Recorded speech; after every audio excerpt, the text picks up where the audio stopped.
Buenas, gente de Mecánica Racional. Vamos a empezar el video de teoría del capítulo 21 del libro, el último de la materia, que trata sobre vibraciones.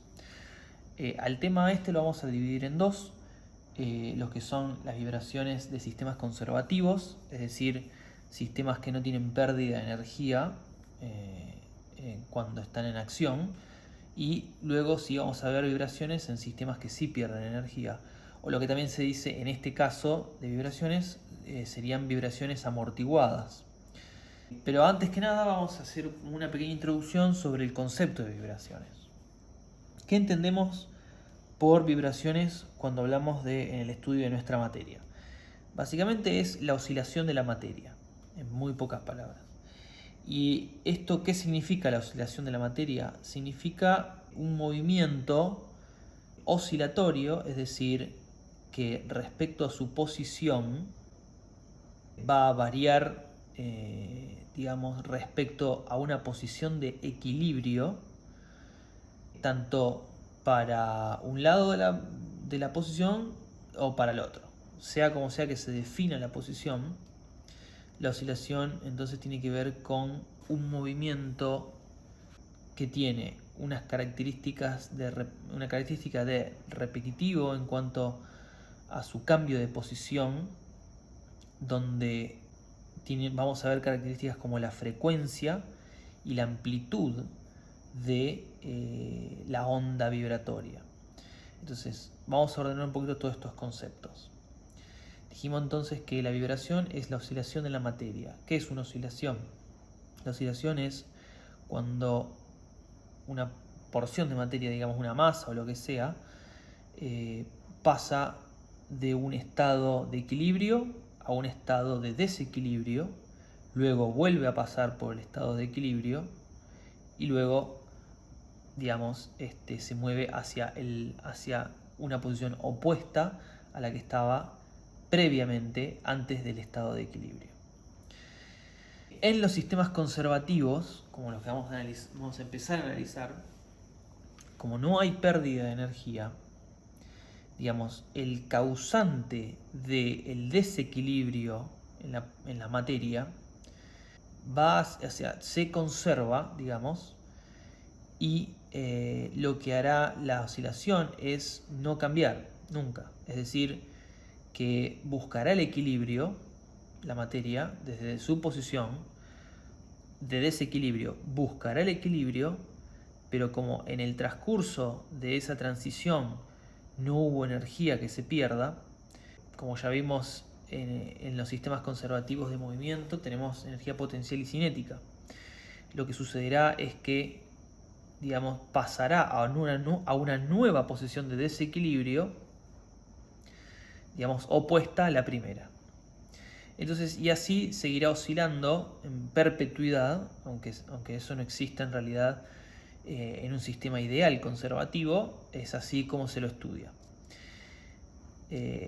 Podríamos dar el ejemplo de un péndulo que no tiene ningún rozamiento, está en el vacío, es decir que su posición de equilibrio es perfectamente vertical, ¿no? Con su masa apuntando hacia abajo, hacia el centro de la Tierra. Si lo llevamos a una posición de desequilibrio, va a tender a volver a su posición de equilibrio. Pero como no tenemos resistencia de ningún tipo, la energía potencial de este punto se traducirá a energía cinética en el punto más inferior del péndulo, que luego esa energía cinética a cambio se traducirá en energía potencial, pero del otro lado, digamos, del desplazamiento del péndulo. Y así sucesivamente. Es decir, hay una posición de equilibrio, pero debido a que hay un desequilibrio energético, es decir, que el sistema comienza con una energía potencial, la cual no puede liberarse esa energía potencial porque es un sistema conservativo, esa energía potencial, digamos, es la fuente del movimiento oscilatorio en este caso. Si fuese un resorte, digamos, que está comprimido, su posición de equilibrio, digamos, sería esta.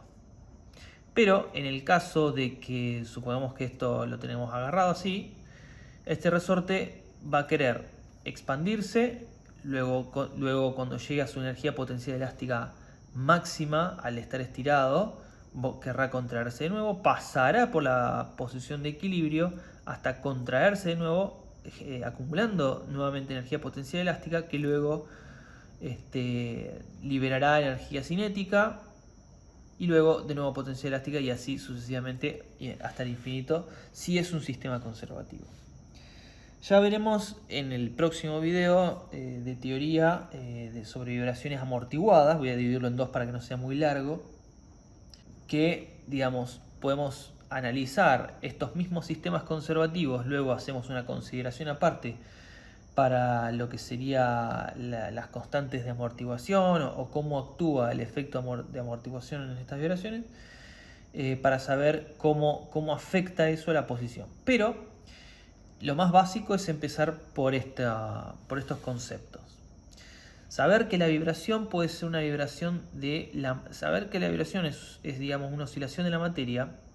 Nosotros podemos considerar a nivel macroscópico una oscilación de la materia, como dijimos, un péndulo. Podemos considerar a nivel microscópico una oscilación de la materia a nivel atómico. La naturaleza de las oscilaciones, más allá de que se pueden analizar desde lo microscópico, y eso tiene todas sus consideraciones, por supuesto, analizándolas conceptualmente, como vamos a hacer ahora, sirve como base para todo tipo de análisis vibratorio. Los conceptos de periodo, de frecuencia, de amplitud y especialmente la mecánica de cómo se resuelve, por supuesto que se va complejizando de acuerdo al sistema que se analice, pero todo parte de acá. Por lo cual es muy importante que prestemos atención a cómo funciona la mecánica de esto y la operatoria matemática especialmente, ya que por ahí la operatoria incluye, por ejemplo, ecuaciones diferenciales ordinarias o no homogéneas, lo cual tenemos que familiarizarnos también con cómo operar con eso. Por lo cual este tema es muy importante para mí, porque no solo que explicamos obviamente el tema de vibraciones, que es lo interesante de aprender, sino que también explicamos digamos cómo aplicar una parte del análisis matemático que en gran medida en los cursos que ustedes tuvieron hasta ahora no se ha aplicado de manera práctica tanto, y este es un buen tema para visualizar todo ese análisis matemático en una aplicación práctica y ver cómo ustedes manejan esa herramienta matemática para aplicarlo a esto. Entonces este tema tiene una doble función, justamente: introducirlos en lo que es las vibraciones y también introducirlo en lo que es la práctica del uso de ecuaciones diferenciales. Con lo cual vamos a empezar analizando uno de los sistemas más simples que hay para ver todos estos conceptos y esta mecánica matemática, que son dentro de los sistemas conservativos, lo que es el sistema masa-resorte. Este es el diagrama, un sistema masa-resorte horizontal. También pueden haber sistemas masa-resortes verticales. Otra consideración que tenemos que hacer para este análisis de los sistemas conservativos es que estos son sistemas de un grado de libertad. ¿Qué significa que son sistemas de un grado de libertad? Significa que dependen solamente de una variable. Es decir, la configuración del sistema se especifica de acuerdo a una sola variable. En este caso la variable es x, que vendría a ser su posición. Es decir, toda la ecuación, digamos, y el modelo matemático que modela este sistema depende de una variable. No vamos a analizar sistemas de más grado de libertad, es decir, de más variables, pero el análisis para esos sistemas son similares a estos, es decir, lo que vamos a ver acá les va a servir para lo otro, aunque en este curso no vamos a entrar en el análisis de sistemas de más de un grado de libertad, es decir, que no solo van a tener una sola variable. Bueno, nosotros, como sabemos acá, la fuerza del resorte es lo que nos va a determinar, de acuerdo a la masa, la aceleración que va a tener esa masa, de acuerdo a la fuerza que haga el resorte, ya que no hay fuerzas no conservativas, es decir, no hay rozamiento, no hay rodadura, no hay resistencia a ningún tipo, solamente la fuerza del resorte. Luego tenemos el peso del carro que pasa por su centro de masa y la reacción del suelo donde está rodando, que es igual y opuesta. Y luego definimos la posición del centro de masa como la variable, es decir, el grado de libertad que tiene este sistema. Y solo puede variar este sistema su posición, no puede variar otra cosa. Es decir, no variará, por ejemplo, un sistema de otro grado de libertad podría hacer que la resistencia del resorte varíe de acuerdo a otra cosa. Entonces tendríamos que tener una ecuación, digamos un modelo matemático con dos variables. Pero no, acá el resorte también depende solamente de la posición. Y entonces definimos que la fuerza del resorte es igual a la constante del resorte por el desplazamiento respecto a su posición de equilibrio X. Luego, el desplazamiento del carro va a estar atado al desplazamiento el estiramiento o la compresión del resorte también por su posición X, digamos, respecto a el equilibrio. Que el equilibrio vendría a ser el resorte no estirado ni comprimido, solamente en reposo. Acá, en el análisis de las vibraciones, lo primero que tenemos que entender, que es lo que ya más o menos lo dijimos, es que es un sistema de un grado de libertad, es decir, se analiza la variable X. Es decir, siempre vamos a necesitar expresar los modelos matemáticos que nosotros ya conocemos sobre dinámica y cinemática en términos de X. Y en términos de X, la fuerza en su ecuación correspondiente y la aceleración como la derivada segunda de la posición respecto al tiempo. Nosotros ya sabíamos eso de nuestro estudio cinemático. Entonces, esta ecuación se puede escribir como una ecuación diferencial y se escribirá como una ecuación diferencial de segundo orden, porque tenemos a la variable en su segunda derivada más. Y para escribir una ecuación diferencial, nosotros tenemos que hacer, en este caso va a quedar igual a 0, tenemos que juntar todo lo que sean constantes adelante de la variable, digamos, la variable X. Entonces, esta M pasa abajo de acá, nos queda...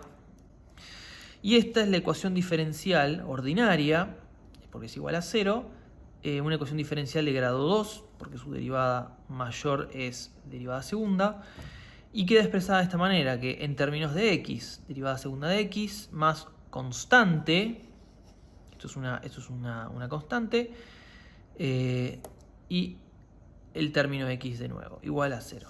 Entonces, esta es la ecuación diferencial que modela todo este sistema. ¿Y cómo es que lo modela? Bueno, porque justamente acá está todo definido.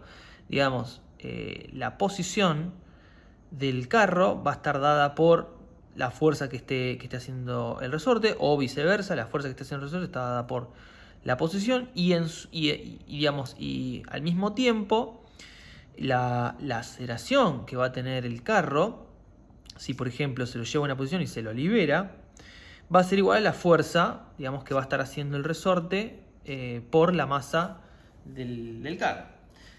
Y todo tiene que ver también va a tener que ver con la constante del resorte, porque la fuerza del resorte tiene que ver con su constante. Entonces, por eso en esta ecuación se modela matemáticamente el comportamiento dinámico de este sistema. Pero lo que nos interesa a nosotros es cómo resolver este modelo matemático. Cómo resolver la X específicamente a partir de los parámetros de vibraciones o al revés, digamos, a partir de los parámetros de fuerza y posición, cómo podemos hallar nosotros los parámetros de vibraciones. Que ahora vamos a ver cuáles son esos parámetros. Antes de continuar con el tema de los parámetros, vamos a hacer hay una segunda forma de llegar a este modelo matemático que es interesante también analizarla porque ustedes también les va a servir, digamos, tener estos dos tipos de mecanismos para hallar la ecuación diferencial, ya que esto es muy importante, digamos, sin hallar la ecuación diferencial no podemos modelar el sistema solución para hallar las condiciones de vibración. Entonces, una forma, ustedes se acuerdan, a partir de los estudios de cinemática dinámica que hicimos, esta es una forma. La otra forma es a través de las energías. Nosotros, acuérdense que siempre que dimos los capítulos dábamos cinemática y de este estilo, y después dábamos dinámica de este estilo, y también dábamos la parte de energía, que solía ser muy parecida, pero es otro enfoque, digamos, un enfoque separado de este tipo de enfoque de la segunda ley de Newton para hallar las condiciones dinámicas también. Los métodos energéticos. Entonces, acá también podemos aplicar método energético. Como es conservativa, nosotros sabemos que la energía cinética más la energía potencial siempre va a ser constante.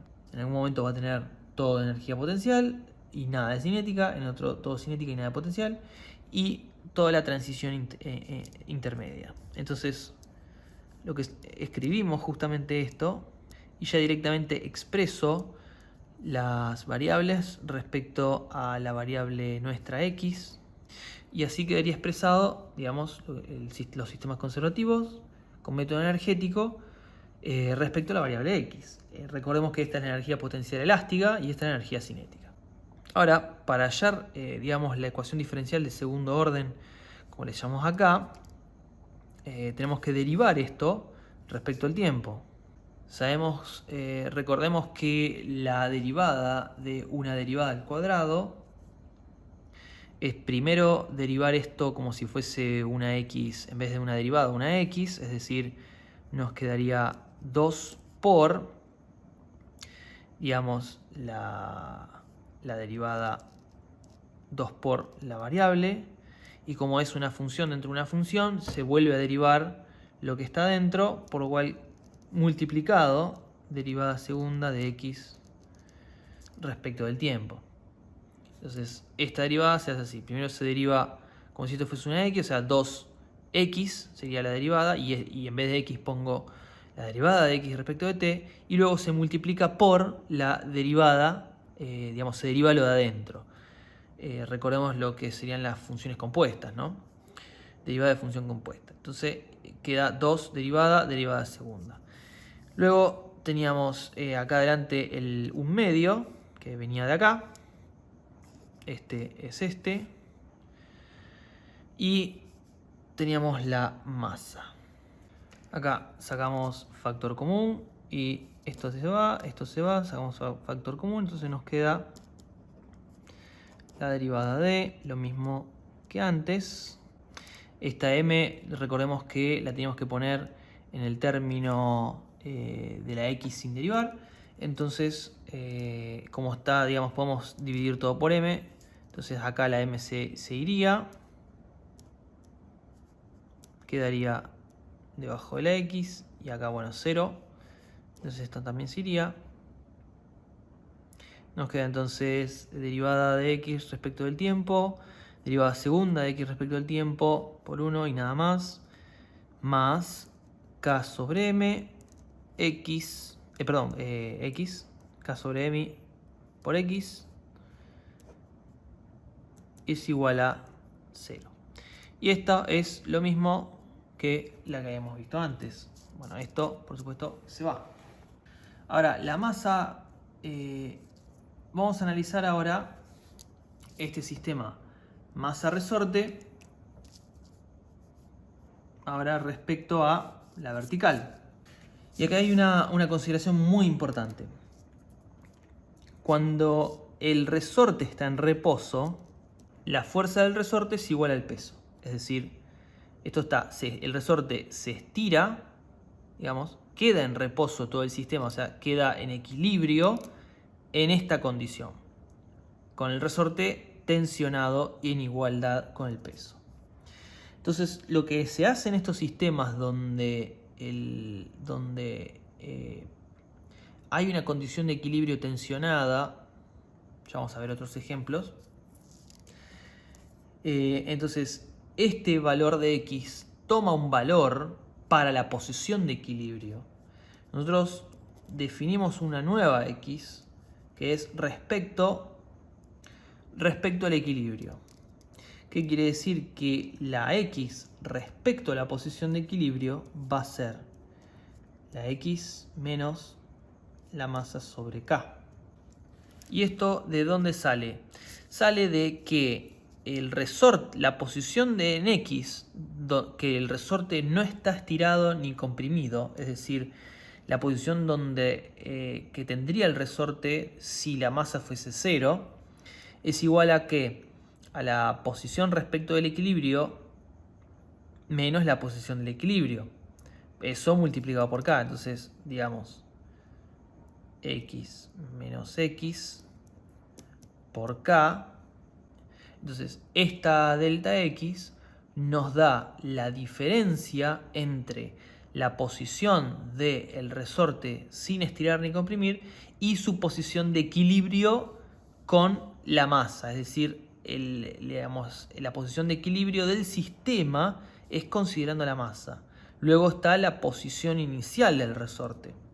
Entonces, esta posición es respecto al equilibrio con el sistema.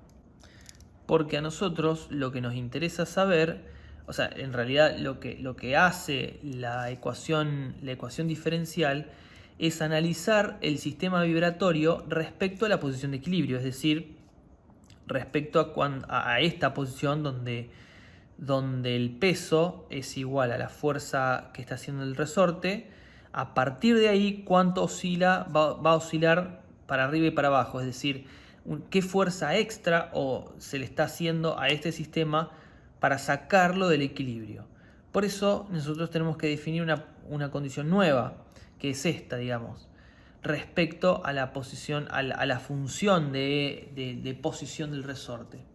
Porque esta x de posición del resorte no es la de equilibrio en este caso, como vendría a ser acá. Esta x, digamos, es respecto a su posición del equilibrio. Entonces, ahora tenemos que tener otra x que depende, digamos, es una función de la inicial, de la x del resorte, pero es la x respecto al equilibrio de todo el sistema. Entonces, en este caso, vamos a tener este modelo matemático, que respecto del equilibrio vamos a escribir esta misma ecuación. Pero tenemos que saber que antes de resolver esto, nosotros tuvimos que expresar la x en términos de la x, expresar una nueva x en términos de la x del resorte, cuando el resorte no está estirado.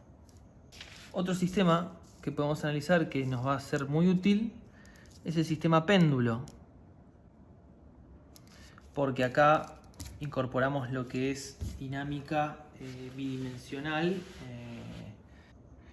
ya que tenemos el movimiento rotacional del péndulo. Entonces lo que sucede acá con el péndulo es que, llevado a una posición de desequilibrio, fuera del equilibrio, vamos a tener que el centro de gravedad está a la mitad del largo de la barra. El peso de la barra se ejemplifica con la masa por la gravedad.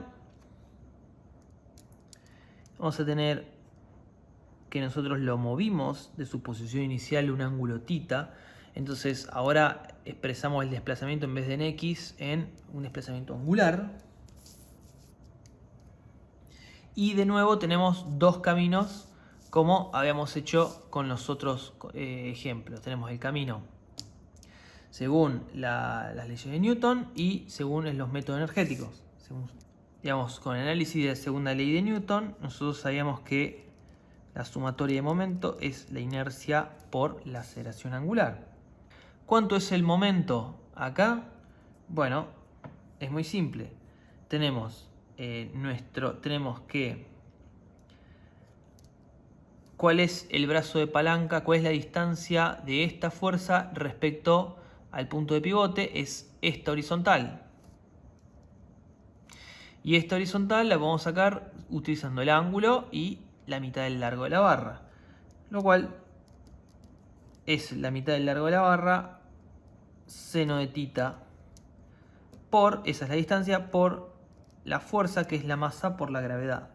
Eso es el momento. Y esto tiene que ser igual a, bueno, recordemos que la inercia de una barra a partir de pivotar en una de sus puntas es 1/3 de la masa por la longitud del cuadrado, y esto multiplicado por la aceleración angular. La aceleración angular sabemos que es la derivada segunda de tita respecto al tiempo, por lo cual tenemos que expresar todo esto en términos de tita.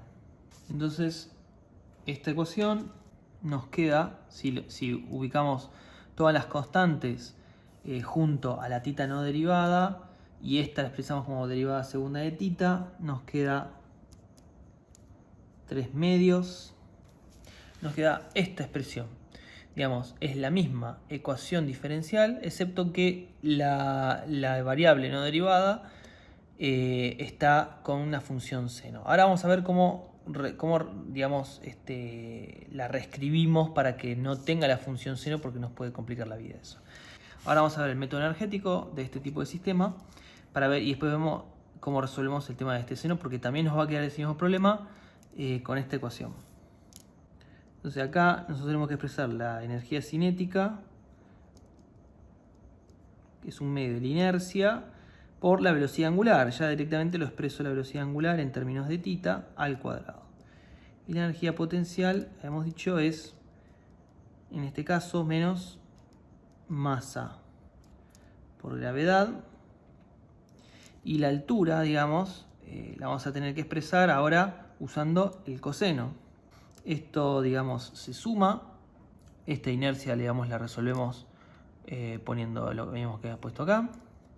Y todo esto es una constante. Si derivamos todo esto y resolvemos, nos va a quedar... Entonces nos vuelve a quedar la misma ecuación que nos había quedado acá, pero ahora en vez de tener tita o x, en vez de tener tita como nosotros queremos, tenemos seno de tita, igual que como nos había quedado acá, con seno de tita. Si ustedes ven el libro, lo que explica es que, expresando esto en términos de una serie de Taylor, vemos que el seno de tita nos queda que el primer término es tita y el segundo término es 1/6 de tita al cubo, y el tercer término es 1/120 de tita a la quinta. Entonces, ¿qué significa eso? Que si tita no es muy grande, se puede aproximar el seno de tita a tita directamente. Entonces se aproxima el seno de tita a tita. Entonces básicamente una forma, digamos, aproximada de escribir, bueno, seno de tita es igual a tita. Y así entonces nos queda una ecuación diferencial en términos de tita que podemos resolver sin mayores dificultades. Digamos, y esto es como resolver este tipo de péndulos. Ahora, recordemos que nos quedó esta constante así porque es un péndulo de una barra. Si fuese otro tipo de figura geométrica o de cuerpo, tendríamos que ver cómo cómo cambiar esta constante para adaptarla a la inercia que tenemos. Pero lo que quiero ver que ustedes vean de todos estos desarrollos es que a partir de un sistema que nosotros tenemos, de un sistema mecánico, tenemos que encontrar la forma de expresarlo en ecuaciones diferenciales de segundo orden en términos de su posición. Ahora vamos a analizar cómo resolvemos esto, porque una vez que tenemos planteado el modelo matemático, tenemos que ver cuáles son sus soluciones. Digamos, la identidad de la ecuación diferencial que nosotros estamos analizando es básicamente, la remodelamos en este sentido. Todas las ecuaciones diferenciales que vamos a analizar van a tener esta forma, que es diferencial derivada segunda de la variable más, nosotros vamos a llamar coeficiente al cuadrado. Ahora lo que hicimos es transformar la constante, esta en este caso, acá tenemos otra constante, todo lo que sea constante adelante de la variable, en lo que nosotros vamos a llamar omega cuadrado. El omega cuadrado es otra forma de expresar a la constante. y todo eso va a seguir siendo igual a 0. Como es una ecuación diferencial ordinaria esto, repasemos algunas cuestiones de las ecuaciones diferenciales ordinarias. Las derivadas son comunes, o sea, no son derivadas parciales. Derivan siempre a la variable y a una sola variable. Es una ecuación diferencial ordinaria lineal, o sea, no contiene términos no lineales de x o de la derivada de x.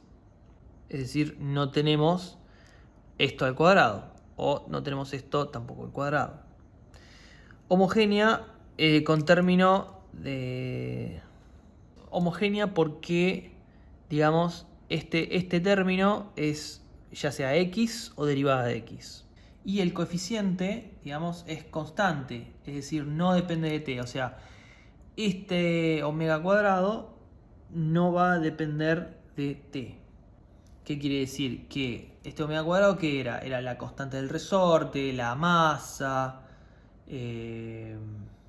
era la gravedad también, por ejemplo, en el péndulo, o el largo de la barra. Entonces todas esas constantes no varían en el tiempo, es decir, el sistema mecánico, ya sea en su masa, en su geometría, es rígido.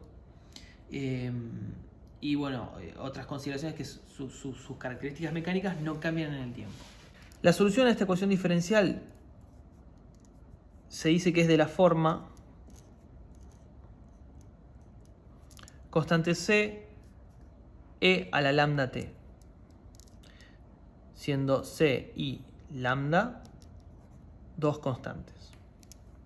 Ahora, si x toma esta expresión y nosotros la incorporamos en las ecuaciones diferenciales que queremos resolver, nos va a quedar, por ejemplo, acá básicamente lo que se hizo fue resolver la derivada segunda de esta expresión, ustedes lo pueden resolver, y incorporar esta expresión acá, y luego se saca el factor común y eso igual a 0. Entonces, esta ecuación escrita en términos de x con esta expresión, queda esta ecuación reescrita de esta manera.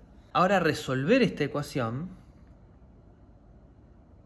se dice que esta ecuación satisface para todo constante c si el lambda es ya sea imaginario i omega o menos i omega, es decir, i siendo raíz de menos 1.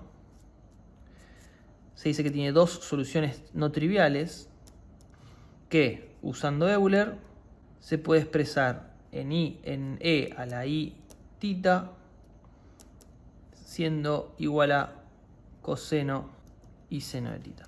Esto es una expresión de Euler, digamos, para encontrar la solución, digamos, una forma de expresar la solución a ese problema. Entonces, para resolver esta expresión, nosotros sabemos que se satisface para todo c si el lambda es igual a i omega o menos i omega, número imaginario. Imaginario es igual raíz de menos 1. Entonces, y esto tiene dos soluciones no triviales. Entonces, con estas expresiones, nosotros volvemos a escribir esta expresión de esta manera. Y usando la expresión de Euler, que e a la i tita es igual coseno de tita más i seno de tita, finalmente encontramos que x va a ser igual a seno omega t más b coseno omega t. Ese es el camino que seguimos. Si ustedes ven el libro, esto tiene una equivalencia también a otro tipo de expresión que, bueno, es un poco larga. Para escribirla toda no es tan larga igual, pero yo, para ahorrar tiempo, que x es igual a otra constante de seno omega t menos phi. Ahora, respecto a esta, a, que era esta constante, es e coseno de phi y b es menos. Y así queda expresado las constantes que nosotros tenemos que manejar. Repasando un poquito, tenemos esta expresión, usando Euler la reescribimos con seno omega t, coseno omega t. Esta expresión se puede escribir de otra manera, como x igual a una constante e, seno omega t menos phi. Ahora vamos a ver qué es el ángulo phi. Que esta expresión, como viene de esta expresión, a es igual a esto, b es igual a esto y e es igual a esto. Entonces ahí relacionamos las tres constantes a, b y e con las variables phi omega y t. Acá tenemos el diagrama de la función de variación oscilatoria del sistema. Y podemos visualizar todas las variables que estamos escribiendo. Empezamos con que es la amplitud. Resulta que E es, digamos, la posición máxima o mínima desde el equilibrio que puede tomar la variable X. Luego, la variable X va a variar respecto al tiempo en función de omega t. Esta, digamos, es la variable independiente, que es el tiempo, expresada en omega t. Omega t, recordemos que es una función en realidad del tiempo, porque incorpora las constantes del sistema. Las constantes del sistema, recordemos que era la masa, la constante del resorte, los coeficientes de inercia que teníamos. Bueno, entonces, esto es, digamos, este eje representa el tiempo y las constantes que no cambian a través del tiempo. Por eso son funciones, por eso está todo en función de, digamos, está todo incorporado en esta barra. Y luego la variable X, cómo varía, digamos, en el paso del tiempo, que incorpora todas esas constantes mecánicas. Entonces, phi, que es este ángulo, va a ser el ángulo respecto a la posición de equilibrio que estamos analizando, digamos. Nosotros variamos acá desde la posición P0 hasta la posición prima, P', desde P0 a P' pasamos por la posición equilibrio. La posición P' está, digamos, desfasada angularmente respecto digamos, angularmente no estamos hablando de que el sistema tiene un movimiento angular. Esto puede ser un movimiento lineal o un movimiento angular.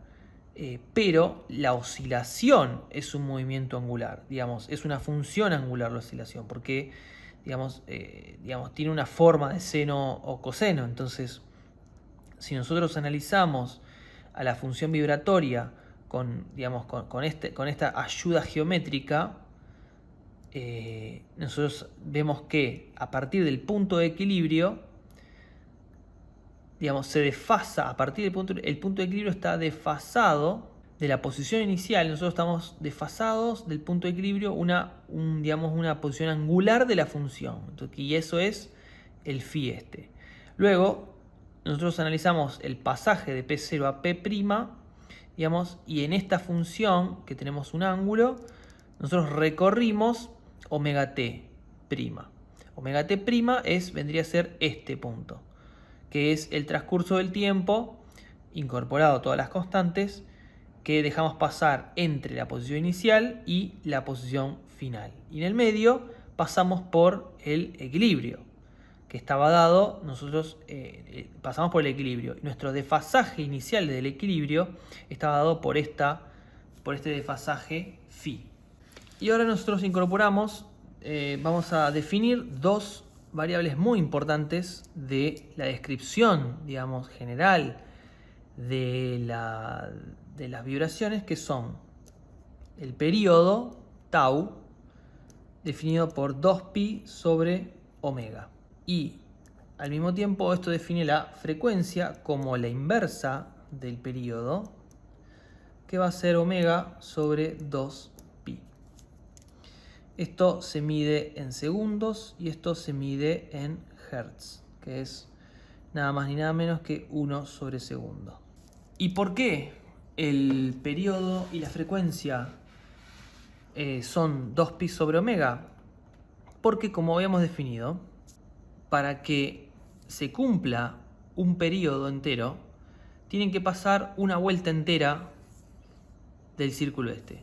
Es decir, para ir de P a P', o sea, de acá hasta vendría a ser de nuevo acá, este tiempo es igual a 2pi sobre omega. Es el tiempo requerido para que el ángulo omega t, digamos, se desplace 2pi radianes, o sea, una vuelta entera. Y la frecuencia es el número de ciclos por unidad de tiempo, es decir, cuántos periodos, cuántas vueltas dio esto por cada segundo. Esta gráfica, digamos, se construye así porque hay una correspondencia entre lo que es el movimiento armónico simple, que es el movimiento que nosotros estamos analizando, con lo que es el movimiento circular de un punto. Lo que es el movimiento armónico simple, ustedes lo estudiaron en Física 1, digamos, y ahí vieron estos conceptos de periodo y frecuencia. Acá los estamos repasando para verlos cómo se están aplicando ahora al estudio de vibraciones. Ya que las vibraciones tienen, justamente se caracterizan por ser un movimiento armónico, en este caso, simple. Vamos a ver, después veremos cómo varían, ¿no?, con lo que sería movimiento amortiguado. Pero hasta ahora el estudio es muy similar y se analiza a través de todo esto. No se impacten por el desarrollo matemático.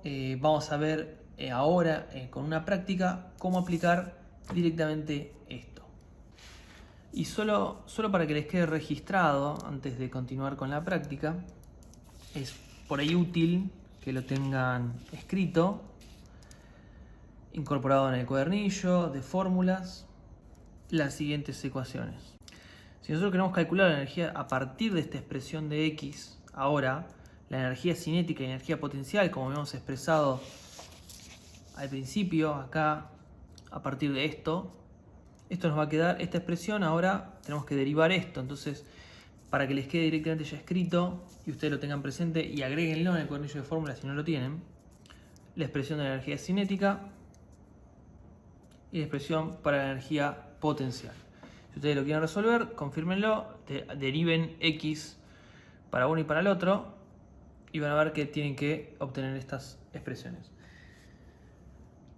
Si nosotros sumamos estas dos, porque nosotros habíamos dicho que la energía cinética y la energía potencial era una constante, es decir, nos va a dar el nivel de energía, o sea, la energía total que tiene el sistema.